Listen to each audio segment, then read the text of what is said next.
Module 4. Once you're on scene and you're ready to deploy the boat, um, depending on which boat you have, but let's assume generally it's the IRB or perhaps a PWC.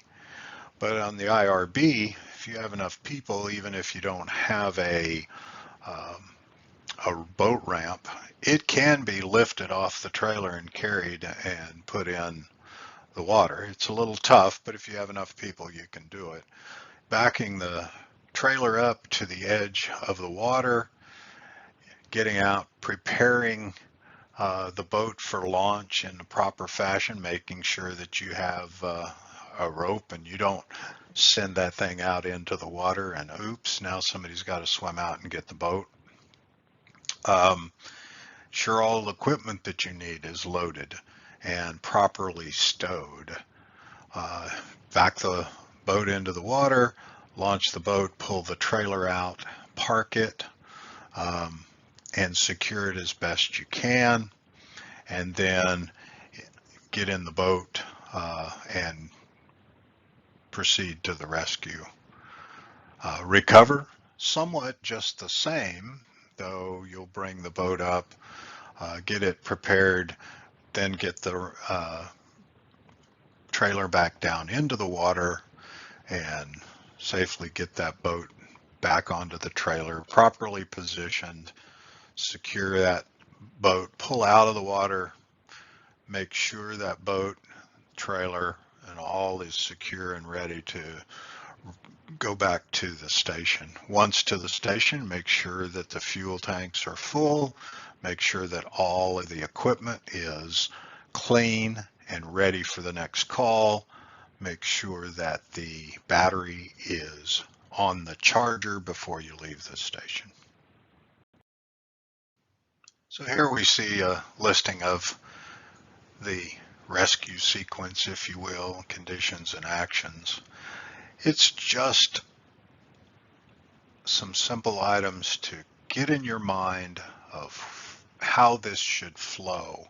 And if you go through this in your mind when you're not in a rescue situation, then when you get in that, you've already rehearsed this sequence and have an understanding of how things go and you won't miss something. But you know, your pre-launch things, we talked about the boat, making sure everything's ready and get it in the water and ready to go, and that's your launch process, warming up the engine, starting out, cruising down, maneuvering at slow speed or faster speeds, and backing up. And these will be practiced and in the skills portion when we're out on the lake.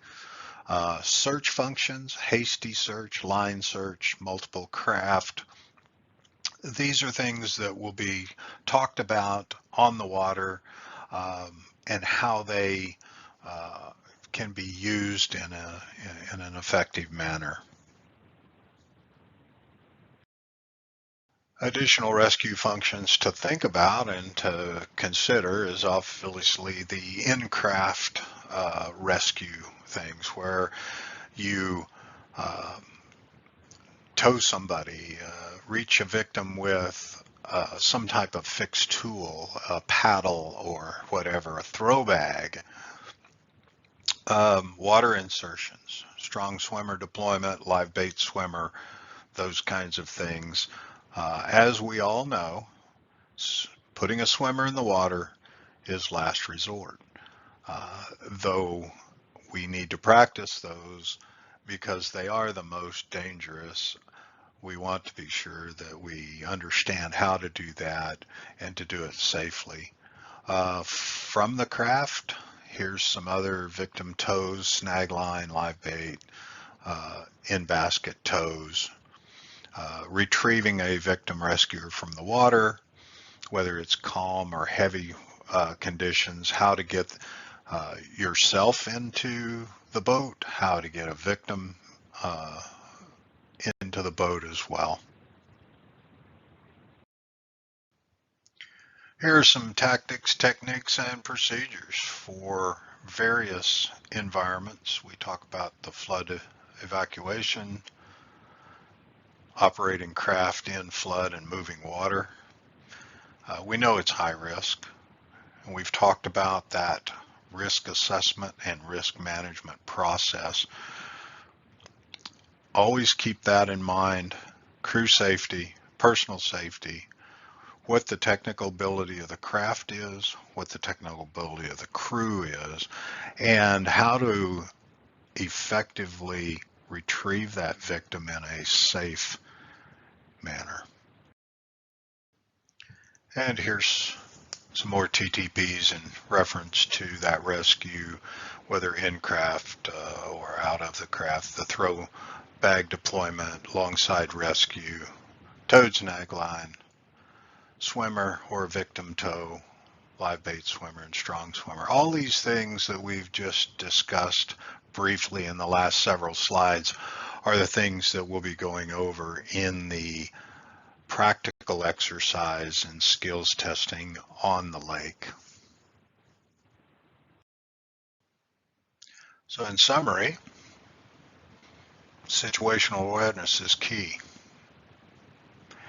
Risk assessment, risk management is the way to stay safe. Always safe boat operations, transport, deploy, recovery. Deploying a swimmer is a last resort. Remember, risk a lot to save a lot. Risk little to save a little. Now that the classroom portion of the Lake Flood Rescue Boat Technician 1 recertification course is complete, please complete the final test. A score of 70% or higher is required before you can be scheduled for the practical exercises. The practical exercise will be scheduled on Lake Granbury at a later date. Let us know how this content and training can be improved. Thank you for attending. Please take the course completion test.